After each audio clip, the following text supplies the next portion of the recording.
salvação, o mal não irá triunfar. Cantem, o nosso Rei é grande em poder. Boa noite, meus irmãos, a graça e a paz do nosso Senhor e Salvador Jesus Cristo. Que bom poder estar com você mais uma vez, através desse veículo de comunicação. Fico muito agradecido por nos permitir entrar na sua casa, para que juntos a gente possamos refletir acerca daquilo que Deus tem para nos falar através da sua santa palavra. Nós continuamos refletindo nos 10 mandamentos. Quero crer que você que tem acompanhado tem sido uma bênção. Os 10 mandamentos foram dados pelo nosso Deus e creia, se eles de fato forem vividos, forem colocados em prática, as nossas vidas se tornarão melhores, a vida da nossa família, o nosso relacionamento com as pessoas e com certeza a sociedade se tornará uma sociedade melhor se os 10 mandamentos forem vividos. Hoje nós vamos falar sobre o 9º mandamento, que está lá em Êxodo capítulo 20, versículo de número 16. O tema é: famílias que influenciam a sociedade prezam sempre pela verdade. Antes de mais nada, eu quero mais uma vez orar com você, para que Deus possa nos abençoar nesse momento. Se você puder fechar os seus olhos, abaixar a sua cabeça, vamos orar. Senhor, nós mais uma vez estamos diante da sua presença em oração, e nós fazemos isso no nome de Jesus, esse nome que está acima de todo nome, esse nome pelo qual importa que todos nós sejamos salvos. Perdoa os nossos pecados, Senhor, tem misericórdia de nós. Deus, a gente quer te agradecer pelo privilégio da salvação em Cristo Jesus, pelo dom da vida. Obrigado por esse momento. Fala conosco, Pai, em nome de Jesus, que nós oramos, Senhor, e agradecemos. Amém e graças a Deus. Êxodo capítulo 20, versículo 16. Vamos lá, por favor, se você puder abrir aí a sua Bíblia, o segundo livro da Bíblia, Êxodo capítulo 20, versículo de número 16. Diz assim a palavra do nosso Deus: não darás falso testemunho contra o teu próximo. Repetindo, não darás falso testemunho contra o teu próximo. Queridos, aqui nós mais uma vez encontramos um mandamento de proteção à sociedade.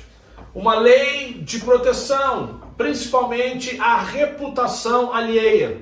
Com certeza esse mandamento está ligado à lei de proibição de mexericos falsos, mexericos maldosos, fofocas, que prejudicam o próximo.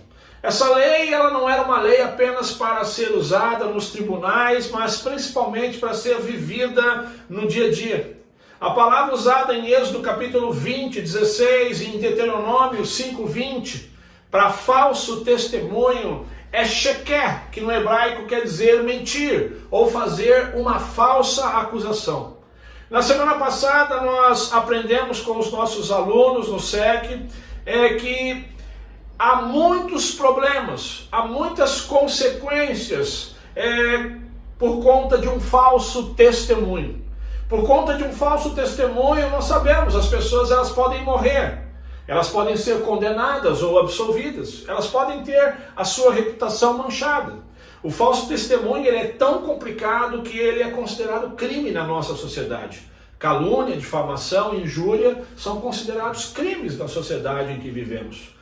Como nós temos visto, Jesus ele sempre valorizou os 10 mandamentos na sua vida, nos seus ensinos. Por exemplo, no diálogo com o jovem rico, Jesus cita só num verso, Mateus capítulo 19, verso 18, só nesse verso, Jesus cita 4 mandamentos. Importante destacar que nesse diálogo de Jesus com o jovem rico, Jesus cita os mandamentos da obrigação no nível horizontal, os mandamentos que dizem respeito às relações interpessoais. Como nós temos aprendido até aqui, esses mandamentos pertencem à segunda parte do decálogo, são chamados mandamentos horizontais, aqueles que regem as nossas relações pessoais com o próximo, como por exemplo, não matarás, não furtarás e por aí diante. Um dos mandamentos que Jesus cita para o jovem rico é justamente o que nós vamos refletir hoje. Não dirás falso testemunho. Mateus capítulo 19, versículo 18. Embora, a princípio, irmãos, este mandamento nos dê a entender que se trata de um mandamento que deva ser respeitado somente nos tribunais, esse mandamento é um mandamento que abarca todas as nossas relações interpessoais. Nós não podemos acusar as pessoas daquilo que não é verdade. Nós não podemos utilizar a mentira para prejudicar uma pessoa. Então, esse mandamento é um mandamento que trata do pecado da mentira, da fofoca, da maledicência, da calúnia, da acusação leviana. Então, como é que nós podemos aplicar o nono mandamento na família, já que nós estamos estudando, refletindo sobre famílias que influenciam a sociedade? Famílias que influenciam a sociedade, elas prezam sempre pela verdade. Então, como é que nós aplicamos esse nono mandamento à família? Primeiro, não transmita fake news nas comunicações virtuais. A família que deseja influenciar a sociedade, ela deve ensinar os seus filhos que fake news não é correto. Fake news é algo que todo cristão não deve praticar. Queridos, nós, quando recebemos uma notícia, precisamos ser criteriosos quanto ao passar notícias nos grupos de WhatsApp. Antes de repassar essas notícias, nós precisamos ter a certeza que aquilo é verdadeiro, porque fake news é uma mentira. E como mentira, deve ser condenado, E acima de tudo, não praticado. Como é que a gente pode aplicar o nono mandamento à família? Segundo, se há um membro da família portador de uma doença psiquiátrica denominada mitomania. Mitomania é aquela doença que trata da mentira patológica. Então, se há uma pessoa, um membro da família, portador da mitomania, a família precisa procurar um tratamento adequado para aquele seu membro. Queridos, a mitomania, também conhecida como mentira obsessivo-compulsiva, é um transtorno psicológico em que a pessoa ela possui uma tendência compulsiva por mentir. Uma das grandes diferenças do mentiroso esporádico ou tradicional para o mitômano é que no primeiro caso, no mentiroso tradicional ou esporádico, as pessoas mentem para ter proveito ou vantagem em alguma situação, enquanto o mitômano ele mente com o objetivo de aliviar alguma dor psicológica. Nessa situação, o ato de mentir é para se sentir confortável com a própria vida, parecer mais interessante, ou ter assuntos que se encaixam num grupo social que o mitômano não se sente capaz de entrar. Então, a família, quando percebe que um membro da sua família sofre com tal doença, ela deve entender que o ente querido com esse comportamento, ele precisa de ajuda psicológica. Terceiro, como é que nós podemos aplicar o nono mandamento à família? Cultive em família o verdadeiro elogio, que é diferente da bajulação. Queridos, a Bíblia ela condena o uso de palavras de bajulação com a intenção de conseguir algum benefício de uma pessoa. Provérbios capítulo 26, 28 diz que a língua mentirosa odeia aqueles a quem fere, e a boca lisonjeira provoca a ruína. Então a melhor maneira de ensinar a verdade em família é sempre você elogiar com sinceridade de coração, e não apenas para agradar uma pessoa. Eu quero dar um exemplo. De repente alguém surge na sua frente com uma determinada roupa, ele pergunta, como é que eu estou? Você olha e logo percebe que não está bem. Aquela roupa não coube bem, a pessoa não está bonita. Mas você, para agradar, ela diz, olha, você está linda, a roupa caiu perfeitamente em você. Nós não podemos agir assim. Nós já aprendemos que isso é a chamada mentira branca. A mentira branca é quando você mente porque você não quer desagradar o outro, e sim bajular. Então, a melhor maneira de você ensinar a sua verdade em família é você sempre elogiar com sinceridade de coração, e não apenas para agradar uma determinada pessoa. Então, converse com seus filhos a respeito. Mostre aos seus filhos que quando nós bajulamos ou elogiamos falsamente, nós estamos quebrando o 9º mandamento. Como é que nós podemos aplicar o 9º mandamento à família? Quarto, casais devem fazer um pacto pela verdade e não imitarem o exemplo de Ananias e Safira.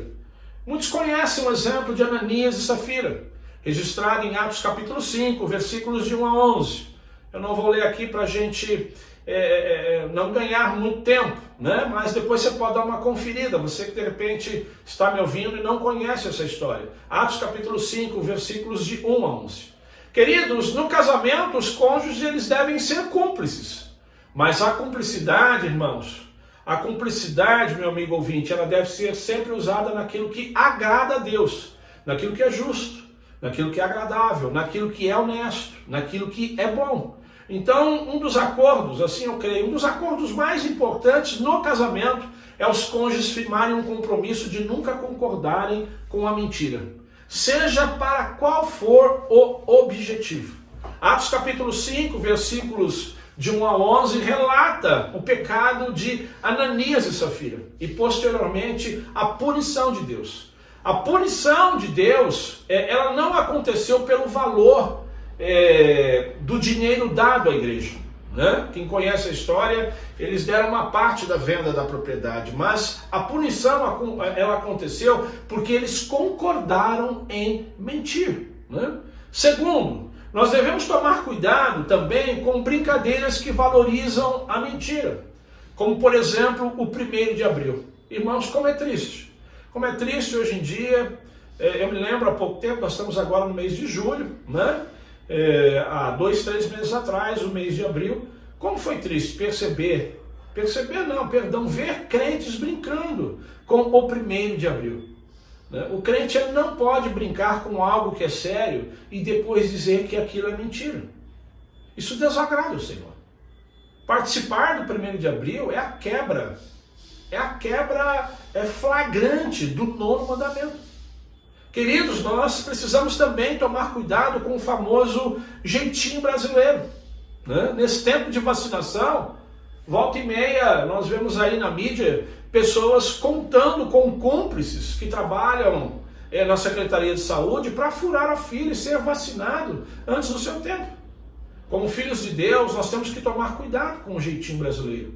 Cuidado para que a gente não colabore com algo que é errado e que, portanto, desagrada o nosso Deus. Como é que nós podemos aplicar o 9º mandamento em família? Quinto, mostre para os seus filhos, à luz da história de Jacó e Esaú, que a mentira tem resultados desastrosos e que podem durar por gerações. Se o episódio de Ananias e Safira é um alerta para os casais, a história de Esaú e Jacó, narrada lá em Gênesis 27, é um alerta aos filhos. Para quem conhece a história, né? Esaú e Jacó eram irmãos e em um determinado momento da vida deles, Jacó ele é orientado pela sua mãe para mentir diante do seu pai, né? Se passando pelo seu irmão Esaú. Essa história é contada lá em Gênesis 27. E, irmãos, depois disso, depois que a mentira de Jacó é descoberta por Esaú, Esaú sente vontade de tirar a vida do seu irmão. E então a mãe, para que poupasse a vida do seu filho Jacó, fosse poupada, a mãe orienta o seu filho Jacó a fugir de casa. E aí então os irmãos ficam muitos tempos distantes, um do outro, por conta de uma mentira. Então, nos dois casos, tanto no caso de Ananias e Safira, como no caso de Esaú e Jacó, nós podemos perceber os malefícios da quebra do 9º mandamento na família. Ananias e Safira, como eu já disse, morreram. Jacó e Esaú, os dois irmãos, por conta da mentira, tiveram que viver longe um do outro por muito tempo. Por isso, você que é pai, você que é mãe, que está me ouvindo, converse com seu filho sobre o valor e o dever deles falarem a verdade uns com os outros, em todas as dimensões do relacionamento humano. Sexto, como é que nós podemos aplicar o 9º mandamento à família? A família cristã que deseja honrar o 9º mandamento jamais deve ser fofoqueiro. Olha o que Paulo diz em Efésios 4:25. Portanto, cada um de vocês deve abandonar a mentira e falar a verdade ao seu próximo, pois todos somos membros de um mesmo corpo. Colossenses 3:9. Não mintam uns aos outros, visto que vocês já se despiram do velho homem com suas práticas. Levíticos 19:16, na versão NVI. Não espalhem calúnias entre o seu povo. Não se levantem contra a vida do seu próximo. Eu sou o Senhor. Levíticos 19:16, na tradução, a mensagem de Eugene Peterson, ele começa assim: não espalhem fofocas e boatos. Queridos, muitas igrejas, muitas famílias e relacionamentos interpessoais já sofreram e continuam sofrendo, porque as pessoas esquecem o 9º mandamento e espalham fofocas e boatos no seio da igreja, no seio das famílias. Queridos, falar mal dos outros ou dizer coisas dos outros que de fato eles não fizeram ou não disseram, isso é fofoca, isso é boato, portanto é quebra flagrante do 9º mandamento. Então, em nome de Jesus, se você não sabe que determinado fato é verdade, pelo amor que você tem a Deus, não passe esse fato adiante. Porque Tiago diz que a nossa língua tem poder de pôr em chamas toda a carreira da existência humana. Tiago capítulo 3, versículo de número 6. Nós já aprendemos também no nosso SEC que nós precisamos tomar cuidado com o que você lê na mídia, porque, infelizmente, a mídia também pode inventar fatos. Queridos, em Cristo nós somos novas criaturas, novos homens e mulheres. Portanto, nós devemos abandonar a velha vida de mentiras e vestir a nova vida com verdades. Eu quero concluir com uma ilustração chamada de As Três Peneiras. Diz assim: um homem ele foi ao encontro de Sócrates, levando ao filósofo uma informação que julgava de seu interesse. Chegando lá, ele disse a Sócrates: eu quero contar-te uma coisa a respeito de um amigo teu. Espera um momento, disse Sócrates. Antes de contar-me, eu quero saber se fizeste passar essa informação pelas três peneiras. A pessoa então respondeu: três peneiras? O que queres dizer? Vamos peneirar aquilo que você quer me dizer. Devemos sempre usar as três peneiras. Se não as conhece, presta bem atenção. A primeira peneira é a peneira da verdade. Tem certeza de que isso que queres dizer-me é verdade? Ao que o homem lhe respondeu: bem, foi o que ouvi os outros contarem. Eu não sei se é exatamente verdade. Disse então Sócrates: a segunda peneira é a da bondade. Isso que você quer me contar é algo de bom? Com certeza deves ter passado a informação pela peneira da bondade, ou não? Envergonhado, o homem respondeu: eu devo confessar a você que não. Respondeu Sócrates: a terceira peneira é a da utilidade. Pensaste bem se é útil o que vieste falar a respeito do meu amigo? Ele respondeu: útil? Na verdade, não. Então disse-lhe o filósofo: se o que queres contar-me não é verdadeiro, nem bom, nem útil, então é melhor que o guardes apenas para ti. Queridos, que Deus nos dê sabedoria no uso das nossas palavras, contando apenas aquilo que é verdadeiro, aquilo que é bom e é útil para as pessoas. Que a graça do Deus Pai, o amor do Deus Filho e as doces consolações do Espírito Santo de Deus estejam com todos nós desde agora e para todo sempre. Amém e graças a Deus.